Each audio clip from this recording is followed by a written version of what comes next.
Daily રાખે બંધ સદા, મોઢું છુપાવીને ખાય, જગતમાં કોઈ જાણે નહીં એની લોકાઈએ કોણ જાય. હા, ઘણા ગુજરી ગયા હોય તો 5-7 જણા હાલ્યા જતા હોય પડખે પડખે. એની શમશાન યાત્રા માણસો ન થાય, પણ સારું જીવન જીવન વૈયા ગયા હોય ને તો હૈયું દળાતું હોય એટલા માણસો આવે. રોટલે મોટો માણા હોય ને એનું જગતમાં નામ રહી. નકર એક દી એક ભાઈ એની ઘરવાળીને કે હવે આપણે સોમવારે ઘર ઘંટી લઈ લઈ. એની ઘરવાળી કે એવા કાંઈ ખોટા ખર્ચા મોંઘવારીમાં નથી કરવા, ભગવાન તમને નરવા રાખે. ત્યાં ખબર પડે કે એની પાસે દળાવતી હતી રોજ દેશી ઘંટી એમ. હા, એક બાપા તો ઘીરે બિચારા હચવાતા નહીં, એમાં પછી મગજ નાનું ખાલી થઈ ગયું. કારણ કે હચવાય નહીં એટલે પછી નથી બાઈ વાતું કરતા હોય કે તમારા ભાઈ હાવ લેવાતા જાય, પણ આ વહી જાહે હાવ. બાપા દવાખાને ગયા, મગજમાં તકલીફ થઈ ગઈ અને ડોક્ટરને જઈને શું કીધું ખબર કે સાહેબ હું જ્યાં આડું ત્યાં દુખે છે. ડોક્ટર ઘડીક તો મૂંઝાણે કે બાપાને કે થોડીક વાર બેહો કે બહાર હું બોલાવું હમણાં. એ બાપાને બહાર બેહાડ્યા, 2-3 દર્દી હતા એને પહેલાં લઈ લીધા, બધાને દવા આપી દીધી, બધાએ વૈયા ગયા. પછી બાપાને બોલાવ્યા, હવે બાપા બોલો. બાપા કે સાહેબ હું જ્યાં અડું ત્યાં મને દુખે છે, ઘૂંટી અડું ત્યાં દુખે, ગોઠણે અડું ત્યાં દુખે, કઈડે અડું ત્યાં દુખે, ખંભી અડું તો ત્યાં દુખે, ગાલે અડું તો ત્યાં દુખે. તે ડૉક્ટર સાહેબ મૂંઝાણા કે આને રોગ કઈ પ્રકારનો કહેવાય એમ. તો ડૉક્ટર કે બાપા તમારા હાથ જોવા દ્યો. તો એ હાથ જોવા દીધો ને તો આંગળીનું વેઠું ટેરવું પાક્યું હતું. એ જ્યાં આડાડી ત્યાં દુખે જ ને એમ. ઘણા કારણ વિનાને ધંધે લગાડી દે. અમુક તો દવાખાને જાય ને, દવાખાને ડૉક્ટર સાહેબ શું કે ખબર એ કે તમને એકાદું ઇન્જેક્શન આપવું પડશે. ત્યાંથી ગળગળા થઈ જાય સાહેબ એ રહેવા દો, મારાથી ન ખમાય. પણ તું કેવડો આ ઇન્જેક્શન કેવડું. સાહેબ કે ના એ નહીં મેળ પડે, ઇન્જેક્શન તો તમારે લેવું જ પડશે. સાહેબ દુખશે નહીં ને? અરે કે ખબર ન પડે, તમે અહીં સૂઈ જાવ કે. આમ માંદી ઘેટીની જેમ બાકડા ઉપર હુવડાવે. આમ ઓલા ખૂણામાં હુવડાયું હોય ને આ ખૂણે આવે ને સાહેબ આમ ઇન્જેક્શન ભરતા હોય ખૂણામાં હૂતો તો હોય હોય હોય હોય, પણ ન્યા ક્યાં હજી પૂઈ ગયા. હજી તારાથી તો આ 7 ફૂટ તો છેટા સાહેબ. અને અમુક તો આવ્યા હોય દવા લેવાનું, સાહેબ ઇન્જેક્શન દઈ દે ખબર ન હોય, પડ્યા જોતા હોય ટગર ટગર. સાહેબ કેવું ઊભા થઈ જાવ કે દેવાઈ ગયું. આવા જાડી સાંભળી ના હોય અમુક. હા, અટાણે તો આ મોબાઈલોની નાન તેની સુવિધાઓ કેટલી નીકળી છે. હમણાં એક ભાઈ બહાર ગયા હતા, એની ઘરવાળીએ રાતે 9:30 વાગે ફોન કર્યો મોબાઈલ. એના ઘરવાળાને કે ક્યાં છો અત્યારે ને ક્યારે ઘેરે આવશો? એ કે હું 1:30 વાગે ઘેરે આવીશ. અત્યારે ક્યાં છો? એ કે અત્યારે હું ગાડીમાં છું. એની ઘરવાળી કે તો હોરન વગાડો. અન મૂંઝાણો હું કામ બગીચામાં બેઠો. ગાડી તો છેટી પડી હતી એમ. ઘણી વાર માણસ હાથે ને હાથે પકડાઈ જાય. આ ખોટો માણસ હોય એને તમે વાત ગમે એ પૂછો ને સામેથી જ ખબર પડી જાય. એ નવી જેના મોટે કહી દે કામ છે. એક ગામમાં એક દી એક સંત આવ્યા, હાંજનું ટાણું. એ હાંજને ટાણે ગામમાં સંત આવ્યા અને એક માણસને કીધું કે તમારું ગામ બહુ મોટું છે. તો કે હા બાપુ ગામ તો ભગવાનની દયા છે, ઘણું મોટું ગામ છે. તો કે આપણે આજે અહીં હું રોકાવાનો છું તો સત્સંગ કરવો છે, તો બધાને કહેવો ઘેરે ઘેરે જઈને બધા સત્સંગમાં આવે. તો ગામથી હલકીને ભેળું હાંજે સંતે સત્સંગમાં વાત કરી. એ કે આ દેહ છે ને એ ક્ષણભંગુર છે. ત્યાંથી એક દોડડાયો ઊભો થયો. એ કે બાપુ એ તો હવને ખબર હોય, કાંઈક બીજી વાત કરો. સંત કે ઈશ્વરની ઈચ્છા વિના કાંઈ થઈ શકતું નથી. વળી એક જણો ઊભો થયો. એ કે બાપુ એ તો અમને ખબર છે, કાંઈક બીજી વાત કરો. સંત કે દરેક મનુષ્યને પોતાના કર્મનું ફળ ભોગવવું પડે છે. વળી એક દોડડાયો ઊભો થયો. એ કે મારા જ હવને ખબર હોય, કાંઈક બીજી વાત કરો. વળી સંત કે એક દિવસ બધાને આ જગત છોડીને જવાનું છે. ત્યાં વળી એક દોડડાયો ઊભો થયો. એ કે બાપુ એ તો હવને ખબર હોય, કાંઈક આગળ વાત કરો. બાપુ કે તમને ખબર હશે, મને ખબર નહોતી કે હું આ દોડડાયાના ગામમાં ગરી ગયો. હાલો એ કે ડાયરાને રામે રામ એમ કરીને સંત હાલતા થઈ ગયા. ત્યાંથી સંતો સત્સંગમાં એમ કહેતા કે ઈશ્વરની ઈચ્છા વિના પાંદડું ન હલે તેથી દુરીજન માણસ દાંત કાઢતા. મહારાજ ટાઢાપુરની વાતો કરે છે. પણ 26મી જાન્યુઆરીએ જે ભૂકંપ થયો, 26મી જાન્યુઆરીએ જે ધરતીકંપ થયો, ત્યારે ખબર પડી કે ઈશ્વરની ઈચ્છા વિના પાંદડું ન હલી શકે અને એની ઈચ્છા હોય તો નવખંડ ધરતી હલે. હા, નવખંડ ધરતી ધ્રુજે. હા, ભાડું નો આપતા, પાકડી દેતા, ખાલી નહોતા કરતા, એવા વગર પાકડીએ ભાગ્યા જ તે. હા, અને ઘણા બાયું વાતું કરતા પ્રકાશના પપ્પાને એસી વિના ન ફાવે, 8 દી દેશીમાં પડ્યા રહ્યા. છતાં બંગલે ઝૂંપડા વાળ્યા હતા એમ માણસોએ. હા, ઈશ્વર તારી અકળ ગતિ પતંગિયાના પેટમાં બતી. માણસને ચાવી ભગવાન નથી આપતો, તાળું જ આપે છે. અને માણસ ભીં પડે ત્યાં ભક્તિ કરવા માંડે. આ ભૂકંપ થયો ને તો બીજે દી સવારે ઘણા ગાયોને નીણ નાખવા માંડ્યા. હા, એક દીમાં તો આમ ધર્મ આંટો ફરી ગયો એમ. હા, કૂતરાઓને રોટલીઓ નાખવા માંડ્યા, હનુમાનજીના મંદિરે જવા માંડ્યા. ગળદી થઈ ગઈ કોક લતામાં તો રાજકોટમાં. પણ હનુમાનજીને એમ થયું કે મારા દીકરા અહીંથી કેટલા વર્ષ થયા નીકળે, કોઈ દી આ બાજુ ડોકું નથી તાણતા. હા, અને આજ આટલું બધું, પણ આ મૂળ બીક ગરી ગઈ. ભે વિના ભક્તિ નથી થતી. પણ હું વાત એ કરતો હતો કે ઘરમાં જેની ઘરવાળી હારી હોય, જેનો રોટલો મોટો હોય ને, એ માણસ મોટો ગણાય. હા, આમ તો આપણે સવારમાં ચૂલા હળગતા તો પેલી રોટલી ગાય માટે બનતી, અને બીજી રોટલી છે એ રામ રોટી માટે બનતી, ત્રીજી રોટલી કૂતરા માટે બનતી, અને પછી આ માણસ માટે બનતું. પણ અત્યારે તો આ સમયની કિંમત થઈ ગઈ છે. માણસો મોડા ઉઠે, ટાઈમની મારામારી હોય, નોકરીએ જવાનું મોડું થતું હોય, એટલે પેલી રોટલી જે ગાયની ઉતરે ને એ પુરુષો ખાઈ ગયા. હા, એટલે તો ગાય જેવા થઈ ગયા, કાંઈ બોલી નથી શકતા ઘેરે. એની ઘરવાળી કે બેહો સારું મનાક, આ બેઠા. આ ગાયની રોટલી ખાઈને ગાય જેવા થઈ ગયા છે. ત્રીજી રોટલી છે ને એ બાયું ખાઈ ગયા છે કૂતરાની, એટલે એ બઘડાટી બોલે. હા, અમુક ઘીરે જાવતા તો જાણી વાવાઝોડા આવ્યા. હા, ધરણાટી બોલતી હોય એમ. એક ભાઈ એના ઘરવાળાને કે મારા ભાઈને એવી સ્કૂલમાં દાખલ કરવો છે કે જેમાં દરેક પ્રકારના અનુભવી માસ્તરો હોય. એનો ઘરવાળો કે તો સર્કસમાં દાખલ કરી દે. અહીંયા બધી પ્રકારના હોય કે બાકી ન મેળ પડે. શાક માર્કેટમાં એક બેન બીજી બેનને કે તમે કેમ આટલી બધી કરકસર કરો છો? આ ટીંડોળાના ભાવ 8 રૂપિયા કે 3 રૂપિયામાં માગો છો. હા, બાયુને માગવું એટલે કાંઈ વાર નથી લાગતી. ઓલું કે 8ના કિલો છે તો કે 3 રૂપિયાને દેવા છે, ઓલી શેરીમાં મળે તો ત્યાંથી લઈ લેવાતા.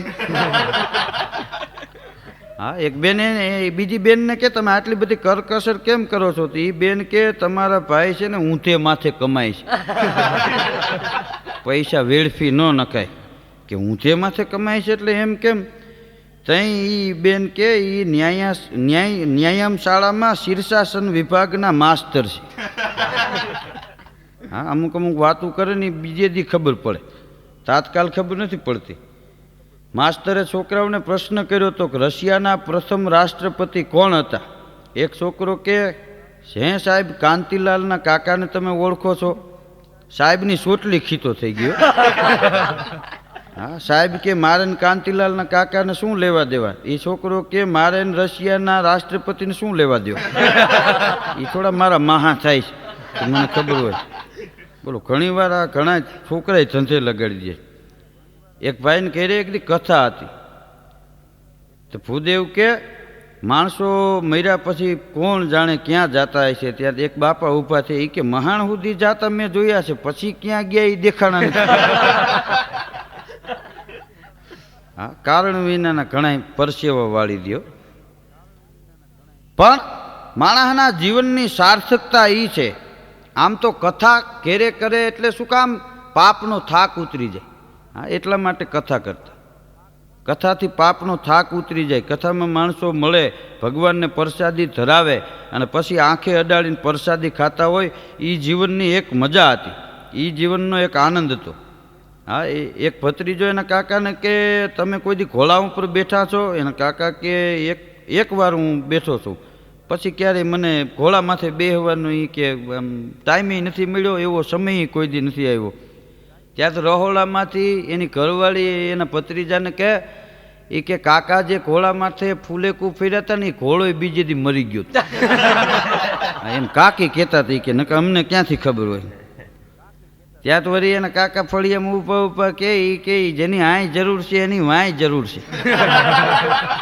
તાર કાકી જો હજી જીવે ને કે ઈનો મરી ગઈ હોય, એની વાંય જરૂર નથી ને અહીંયા કે ભગવાન જાણે અમારે ઊના પાણી કરવા પડે. હા, ઘણા અહીંથી ઊના પાણી કરી નાતા હોય બેઠા બેઠા. વાત શું કરે, આપણે કોઈને ચીંતી જ નહીં કોઈ, પણ કોઈ ચીંતું કરતા નથી એમ કે. હા, હું ઘેરે જાઉં તો મારી જાતે બધું કરેલું. ભાઈ આ પરંપરા તારી 3 પેઢીથી હાલી આવે. તારા દાદા હાંડો લઈને પાણી ભરતા એ અમે જોયા. અમે કોઈને નો ચીંતી, હાથે કરી લે, પણ હાથે જ તમારે કરવું પડે, કારણ કે રહ્યો છો એ રીતે. હા, લેવા દેવા વિના ગમે ત્યાં ભોંસકરીને જેમ ઘૂમરા મારતા હોય. હા, કારણ વિનાના કોક આરે માથાકૂટ કરીને બેઠા હોય.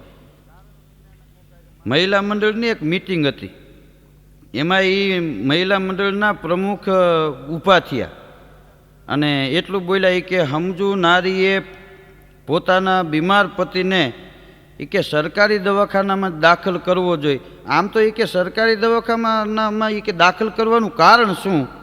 ત્યાંથી એક બીજી બેન ઊભી થઈ. હા, અને શું કીધું ખબર છે? એ કે ત્યાં ટિફિન દેવા ન જવું પડે ને, કારણ કે બધું મફતમાં મળે.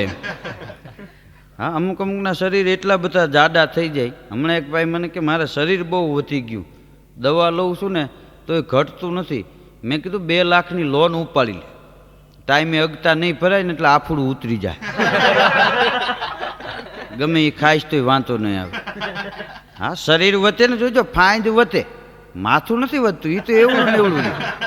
પછી મોટી ફાંદ ને માથું નાનું કેવું લાગે? હાંડા માથે ટબુડી મૂકીને હાલે જતો હોય એવું આમ હલક ડોલક થતું જતું હોય. હા, એકવાર તો એક કોર્ટમાં જજ આરોપીને કે તમારા ઉપર આરોપ છે કે તમે તમારા ઘરવાળી ઉપર એ કે અન્યાય કર્યો છે અને છેતરીને દૂધમાં ઝેર તમે પાઈ દીધું છે. તો આરોપી કે સાહેબ મેં તો ખાલી દૂધના ગ્લાસ જ બદલાવ્યા, કારણ કે ઝેર તો ઓલી નાખીને બેઠી હતી. આને પાઈ દે, તેમાં લાઇટ ગઈ ને એમાં ગ્લાસ ટ્રાન્સફર કરી નાખી. હા, તો એની હાથે પીને મરી ગઈ. એક દિવસ એક ભત્રીજો એના કાકાને કે એ કે મેં એવું સાંભળ્યું છે કે નમે એ ભગવાનને ગમે. એ સાચી વાત છે? તો એના કાકા કે ભગવાનને ગમે પણ ગધેડાને ન ગમે. કેમ? એ કે કાલ ગધેડા પાસે પોદળો પડ્યો તો હું વાંકો વળીને પોદળો લેવા ગયો તો એ કપારમાં પાટું મારી દીધું. હા, નમે એ ભગવાનને ગમે પણ ગધેડાને ન ગમે. આ પાછી નોંધ લીધા જેવી છે કે નમે એ ભગવાનને ગમે. સજ્જન માણા હોય એને કોઈક માથો પડી ગયો એનો સામેનો માણા નમતું આપી દે એટલે એને ગમે નહીં, જાતું કરી દે. પણ ગધેડા જેવો મૂર્ખ માણા હોય ને એને જો નમાઈ જાય ને તો રાતે 12 વાગે ડેલીયું પાટા મારે. નીકળી બાયણે શું કામ? એ ગધેડા છે. હા, આ દેશને જીતવા માટે શસ્ત્રની જરૂર નથી, શાસ્ત્રની જરૂર છે. હા, શસ્ત્રથી જગત જીતાતું નથી. જગતને જીતવા માટે પ્રેમ જોઈશે. પ્રેમ વિના કાંઈ મળતું નથી, પ્રેમ વિના કાંઈ જીતાતું નથી. કોઈ પણ માણસને જીતવો હોય તો એમાં પ્રેમની જરૂર છે. એક ભત્રીજાએ એના કાકાને કીધું કે માણસ અને ગધેડામાં ફેર શું? એના કાકા કે ગધેડો છે ને આપણે ગાયડું દઈને તો મૂંગા મોટે સહન કરે, અને ઓલો હામી વ્યાજ હોતી ઠબકારે ઊભો. હા, આમ તો માણસ કરતાં ગધેડો હારો એમ. માણસને ગાયડું દો સાંભળી લે, સાંભળી ન હોગે, ગધેડો સાંભળી લે. રાજકોટમાં એક ભાઈ એના પાડોશીમાં આમ બેન આમ બાયણે નીકળે ને તે પૂછ્યું એ કે કેમ છો ઈલાબેન? કે મજામાં. એ કે મારા ભાઈ કેમ હમણાં દેખાતા નથી? 7-8 દિવસે ક્યારે આ શેરીમાં હામાં નથી મળ્યા, ઘેરે આવતા મેં જોયા નથી. કે એ તો કલકત્તા ગયા છે ને હવા બદલો કરવા. તો એ કે કેમ કાંઈ બીમાર હતા? એ કે ના ના, અહીંયા ઉકરાણી વાળાએ એની હવા બગાડી નાખી. ગમે ત્યાંથી 3% ને 4% લઈ લે, હવા તો હાથે બગાડી એમ કે. પછી કલકત્તા વૈયા જાય ને કોઈ બેંગ્લોર વૈયા જાય ને હમણાં નથી અહીં એમ. આ ચૂંટણીના એક ઉમેદવારે એના સાથીદારોને સાથે આમ બધે નીકળવાનું નક્કી કર્યું સાંજે કે આપણે સવારે આપણા લતામાં ફરી લેવું પ્રચાર કરવા માટે. એ પ્રચાર કરવા નીકળ્યા. ફરતા ફરતા વાણંદની દુકાને આવ્યા અને વાણંદની દુકાને જઈને કીધું કે આપણા લતામાંથી ચૂંટણીમાં હું ઊભો છું, મને જીતાડી દ્યો, તમારા બધા કે પ્રશ્નો હલ કરીશ, તમને લોન અપાવી દઈશ. વાણંદ કે ભાઈ હવે એ કાંઈ નથી કરવું, તમારા બાપુજીના 3 દાઢીના પૈસા બાકી એ આપી દો, બીજું બધું અહીં થઈ જાય. એમાં એક છોકરો તેના બાપાને કે મારે કે આ વખતે રાજકારણમાં ઊભું રહ્યો હોય કે રાજકારણમાં નથી રહેવું, આ વાળીએ રે થારું. ના ના એ કે તમે કોઈ દી બાયણે નીકળવા નથી દેતા, આ બધું આમનેમ આપણે વાહે રહી ગયા. એ કે તમે આ પાડો કે ના પાડો, બાકી ચૂંટણીમાં મારે જંપલાવવું છે, એ નક્કી વાત. હવે એટલું બોલે નહીં કે ચૂંટણીમાં ભાઈડો જંપલાવશે ને એ મેદાનમાં બહાટી બોલી જવાની, આ દેશમાં હાહાકાર મચી જવાનો, એમ કરીને ઠેકડું મારીને વેંડીએ ચડી ગયું. હવે કેવું જોમ આવી ગયું ભગવાન જાણે. પછી પાછો હતો ઠીંગણો 3.5 ફૂટની હાઈટ, તે ઉતરી હગાઈ ને નિહેણી ઘરમાં નહોતી. બોલો નિહેણી હતી ને ચૂંટણીમાં ઊભું રહેવું તેમ. એના બાપા કે અહીંયા આવી કે આમને પડતું મૂકી દે, હું ઝીલી લઈશ. હા એના બાપા ફળી એમ ઉપાડીએ, તે ઓલે આમ પડતું મૂક્યું ને તો એનો બાપો હટી ગયો અને ભફ દઈને પડ્યો હેઠો અને ખારો થઈ ગયો. કે હગા બાપ ઉઠીને આવા દગા કરો, તમારે મારી જ નાખવો હોય તો મોટા શું કામ કરો અમને? એલા કે અમે છોકરાઓ તમારા હિત માટે જે કાંઈ કરતા હોય. હું હિત માટે? કપાર ફૂટી ગયું ને હિત માટે? એ કે એના બાપા કે તારે રાજકારણમાં ઊભું રહેવું છે ને એટલે આ તારે જાણવા જેવું છે, રાજકારણમાં રહેવું હોય તો હગા બાપનો વિશ્વાસ ન કરવો, ગમે ત્યાંથી કૂદકા ન મારતા એમ, આ નકર આવી દિશા થાય. અને ઘણા અમુક મારે ને માણસ કોઈ સજ્જન માણસ તો એમાંય માણસનું હિત થઈ જાય, અને ઘણા પગે લાગી લે તો પનોતી બેહાડી દે. હા એક નવા ચૂંટાયેલા સભ્યશ્રી જાહેર પ્રવચન કરતા હતા ચૂંટાઈ ગયા પછી, કે હે મારા વહાલા પ્રજાજનો, હું આપ સૌની મુશ્કેલીઓ સમજું છું. પાછા દબાવીને બોલ્યો, હું આપ સૌની મુશ્કેલીઓ બધી સમજું છું. મારા કેટલાય પરિવારોને મકાન નથી, ફૂટપાથ ઉપર હુવે છે, હા દંગા નાખીને કોઈ રહે છે, પૂરા લુગડા મળતા નથી. આ બધી મુશ્કેલીઓ હલ કરવા માટે મારે દિલ્હી જવું પડશે, અને હું દિલ્હી જઈશ અને જરૂર ને જરૂર મને મારા ઉપર વિશ્વાસ છે, તારા ઉપર જો ને ઘરના ઉપર તો નથી તને, મને મારા ઉપર વિશ્વાસ છે, હું દિલ્હીથી નક્કી કાંઈકનું કાંઈક લઈને આવીશ. ત્યાં એને કાકા ઉભા થયા કે ગગા 2 ધોતિયા લેતો આવજો. બોલો તઈ ખબર પડી થીગડા મારીને બેઠા.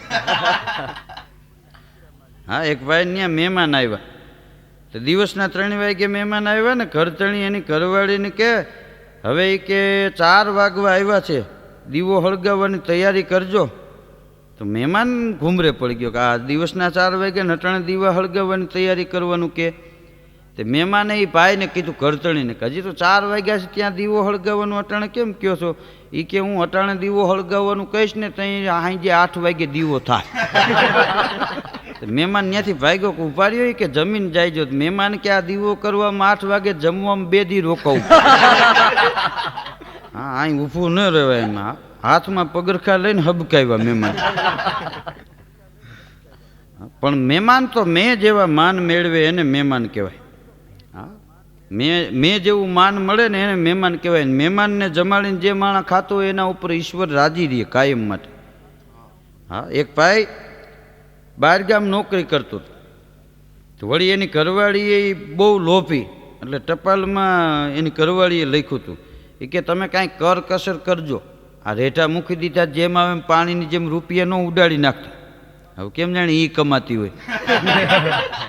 તું અહીંયા કોઈ બંગડીઓ વાળાને ખાલી નથી જવા દેતી, બીજો ભેજો.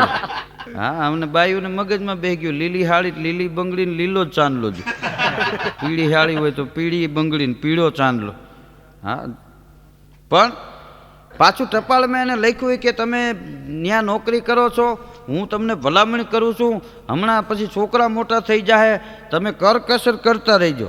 તો એના ઘરવાળાએ દર મહિને 150 રૂપિયા મોકલતો હતો ને એના બદલે 125 રૂપિયા જ મોકલા, 125 રૂપિયાની ભેગી ચીઠી નાખી હતી કે આ કરકસરની શરૂઆત આજથી જ થઈ ગઈ. અન મૂંઝાણી કે આ 150 મોકલતા ને હવા કે આ કરકસર કાયમ માટે રહે. આ લોભનું માપ હોવું જોઈએ. આ લોભી માણસ છે એ ખરેખર બધી વસ્તુને મેળવી નથી શકતો. હા અદ્ભુત વાત છે કે ક્રોધને દયા દેખાતી નથી, ધનને મુશ્કેલી દેખાતી નથી, આશાને નિરાશા દેખાતી નથી, ત્યાગને લાલચ દેખાતી નથી, નાસ્તિકને શ્રદ્ધા દેખાતી નથી, ભૂલને કબૂલાત દેખાતી નથી, ભીરુને ફતેહ દેખાતી નથી, જૂઠાને શરમ દેખાતી નથી, ભૂખને પરીક્ષા દેખાતી નથી, ઈચ્છાને અપમાન દેખાતું નથી, ગર્વને જ્ઞાન દેખાતું નથી, કામાંતને કલંક દેખાતું નથી, ઈર્ષાને ઇન્સાફ દેખાતો નથી, ભાગ્યને સંજોગ દેખાતો નથી, અને વેમને વિશ્વાસ દેખાતો નથી, શ્રદ્ધાને સત્તાને સંયમ દેખાતો નથી, પ્યારને ખાર દેખાતો નથી, શૂરવીરને શત્રુ દેખાતો નથી, એદીને ઉદ્યોગ દેખાતો નથી, લાંચને ધરવ દેખાતો નથી, વેરને વિનાશ દેખાતો નથી, લોભને સંતોષ દેખાતો નથી, ભીખને તિરસ્કાર દેખાતો નથી, દુઃખીને આનંદ દેખાતો નથી, અને બુદ્ધિને કોઈ હરીફ દેખાતો નથી. હા, લોભ હોય ને એને કોઈ દી સંતોષ ન હોય. લોભી માણસની બહુ લોભની વૃત્તિ એટલી બધી મોટી હોય છે કે એના જીવનમાં કરોડ મળી જાય ને તો એ અબજ રૂપિયા કમાવાને લાલચ રાખીને બેઠો હોય. લાલચ છે ને એ જ આમ તો બુરી છે. હા, માણસ એક લાલચને જે માણસ ઠોકર મારી દે ને એ ઊંચું સ્થાન પ્રાપ્ત કરે. હા, જેણે જેણે લાલચને ઠોકર મારી છે ને એને વાંતો નથી આવ્યો. ને એદી માણસો છે ને એ પાંગજ વિનાના ખાટલામાં ગાભા જેવા ગોદડા ઉઠીને સૂતા હોય. હા, સવારે 10 વાગે તો ઉઠ્યા ન હોય તો આપણને એમ થાય કે આ ક્યાં હખનો સૂતો હોય છે. હા, આ ગોદડું નહીં મૂકે, ગોદડું આના પરિવારને મૂકી દે એવું લાગે. હા, એદીપણું છે ને એ ખરેખર એ દુઃખની નિશાની છે, એ ભૂખની નિશાની છે. હા, સવારમાં માણસ વહેલો ઉઠી જાય અને મન દઈને કામ કરે ને તો ઝૂંપડામાં રહેતો હોય ને એ 2 વર્ષમાં બંગલો બાંધી શકે. બાકી માણસને મહેનત નથી કરવી. હવે અમિતાભ બચ્ચન જેવી સ્ટાઇલ કરવી છે. હવે અમિતાભ બચ્ચન જેવી સ્ટાઇલ નથી કરવી. આ બાપા તગારા ઉપાડે છે ને ટાઇલ પડી ગઈ એવી ટાઇલ કરો. હા, માણસના જીવનની માલિપા ધંધો મહત્વનો છે. કામ કરતા ન હોય ને એ પછી ગરીબાઈ આંટો લઈ જાય ને જ્યોતિષી પાસે જાય. અમારે ક્યાંય હરખું નથી આવતું. આ ઘૂમરા મારે હરખું આવે. પેઢીઓ વહી જાય. ધંધો કરો કાંઈ. હા, મહેનત છે ને, હા, એ પરમાત્માને મહેનતનું ફળ કાયમ માટે આપવું જ પડે છે. મહેનત કરે એ કોઈ દી ભૂખે નથી મરતા. મહેનત કરે એ કોઈ દી માંદા નથી પડતા. મહેનતથી જગતની માલિપા બધું મળે છે. હા, મહેનત કરે ને એ માણસને કોઈ દિવસ જિંદગીની માલિપા વાંચો નથી આવતો. માસ્તર એક છોકરાને કહે એ કે એવી કઈ વસ્તુ છે કે તું રોજ ખાસ પણ એ કે તને એ ગમતી નથી. ત્યાં છોકરાએ કીધું કે એ તમાચો. રોજ લેસનનું વિનાનું આવે ને સાહેબ ધબધબાટી બોલાવે. હા, ગમે નહીં એમ. એક બાપા એક વેપારીની દુકાને જઈ ચડ્યા. એ દુકાન આમ ખોલીને વેપારીએ હજી ધૂપ દીવા કર્યા હતા. ત્યાં જઈને બાપા ઊભા રહ્યા. એ કે શેઠ, કાલ મારી છત્રી અહીં હું ભૂલી ગયો છું. મને એમ લાગે છે કે અહીંયા જ પડી રહી છે. જો અહીં પડી રહી હોય ને તો મને આપી દો. તો વેપારી કે કેવી છત્રી હતી? બાપા કે ભાઈ જેવી હોય એવી આપી દો. હું થોડો અહીં બાજવા આવ્યો છું. હા, ગમે એ પીળા કલરની હોય તો એ આપી દો, કારણ કે લઈ જ આવી છે એમ. હા, એ કે હું અહીં ભાઈ સાહેબ તમને શેઠ પૂછવા આવ્યો છું. એ કે અહીં બાજવા નથી આવ્યો. જેવી હોય એવી હાલશે. કે હાલો હાલો ઝડપ કરો. તો વેપારી રોવા જેવો થઈ ગયો. ત્યાં જેવી હોય એવી આપી દેવી છું. આને બજારે નવી લઈને દેવી. એક શેઠના બંગલે એક દી એક જણો ગયો અને શેઠને કે શેઠ મને નોકરીએ રાખો. હે કે મને નોકરીએ રાખો? શેઠ કે 2-4 દી નોકરી કરીને ભાગી જાવ ને એ મેળ ન પડો, અહીંયા રહીજો. નોકર કે શેઠ મને એક ઠેકાણે રહેવાની આદત છે. હું એક ઠેકાણે 5 વર્ષ રહ્યો છું. તો શેઠ કે તમે ક્યાં હતા? એ કે જેલમાં હતો ને. 5 વર્ષ ન્યા ગાડ્યા. એ કે અહીં તમે કયો? અહીં તો 10 વર્ષ ન ખવું. શેઠ કે અમારે રહેવું છે, તું ઉપડ અહીંથી. એક ગામડામાં હામાં 2 પક્ષોને માથાકૂટ થઈ ગઈ અને ધબધબાટી બોલી. તે બંદૂકો લઈને નીકળી ગયા ને હામાં પક્ષવાળા ધારિયા કુવાળીઓને લઈને નીકળી ગયા ને કોઈ પાવડાના હાથા લઈને નીકળી ગયા. તે ગામના ઘણા માણસો આવ્યા, સમજાવ્યા કે રહેવા દો ભાઈ, આ વેરથી વેરને હોનું એ કોઈ દી જૂના ન થાય, આવી માથાકૂટ ન કરાય. કે નહીં, આજે મારે ભરી પીવા હમ. હા, આજે કે કાં 2-5 ઈ ન હોય ને કાં અમે ન હોય. એ સમજાવ્યા, સમજતા નહોતા. ત્યાં એક ચીથરે હાલ માણસ આવ્યો અને વચમાં બે પક્ષ હામાં હામાં ઊભા હતા ને વચમાં જઈને ઊભો રહ્યો. ખબરદારી કે કોઈએ ભડાકો કર્યો, ખબરદાર જો કોઈએ ધારિયા કુવાળીનો ઘા કર્યો, કોઈ ધારિયા કુવાળીનો ઘા કરશે તો વચમાં આડો હું પડીશ અને હું દેહનું બલિદાન આપી દઈશ. કોઈ બંદૂકનો ભડાકો કરશે તો દોડીને હું ત્યાં આડું પડી જઈશ અને ગોળીએથી વીંટાઈને હું મારા પ્રાણ કાઢી નાખીશ. તો બે પક્ષ છાનુમુના થઈ ગયા. હાલો એ કે હવના ઘેરે વૈયા જાવ, ખબરદાર જો કોઈએ મગજમારી કરી તો બધાય વૈયા ગયા, વિખાઈ ગયા, હવના ઘેરે વૈયા ગયા. એક ભાઈ બજારમાં બેઠા હતા, એને એમ થયું કે આ ચીથરે હાલ માણા અને આટલો બધો એ કે અમીર માણા આવે છે કે આટલો બધો વજનવાળો માણા આવે છે કે ઓલા માણસોને અમે પગે લાગ્યા તોય માયના નહીં અને આ માણસે આટલું કીધું કે હું મરી જઈશ તમે બાદશો તો આ બે વૈયા ગયા બે પક્ષવાળા. આનું કારણ શું? એટલે એ ચીથરે હાલ માણા હતો એને બોલાવ્યો કે અહીંયા આવો, તમને વંદન કરવા જોઈએ તો કરો. એ કે અમે ક્યાં ના પાડી. હા તાત મૂંઝાણા કે ભાઈ આને વંદન કરીને કરવું હું, પછી તો ઓલાવને એમ થયું કે આ પૂછતા પૂછાઈ ગયું એમ. એ કે ભાઈ અમે એટલા માટે તમને અહીં બોલાવ્યા છે કે અમે ઘણા પ્રતિષ્ઠિત વ્યક્તિઓએ સમજાવ્યા આ બે પક્ષને તો માનતા નહોતા અને તમે આવ્યા અને બોલ્યા કે કોઈ કુવાળી તારિયાનો ઘા કરશે તો હું ઘા ઝીલીને મરી જઈશ, કોઈ ભડાકો કરશે તો હું ગોળી ઝીલીને મરી જઈશ. તો બે પક્ષવાળા વૈયા ગયા. એનું કારણ શું? તો કઈડે હાથ દઈને ઊભો શું કહે છે વયું જ જવું પડે એનાથી હું લીટો તાણું નહીં, લીટો ન તપાય, તમે અમને શું સમજો છો? ભાઈ કે અમે તમને એ નથી સમજતા એટલે તમને પૂછી છે. એમ તો પૂછો છો એટલે શું છે? એના સામે ડોળા કાઢવો મી.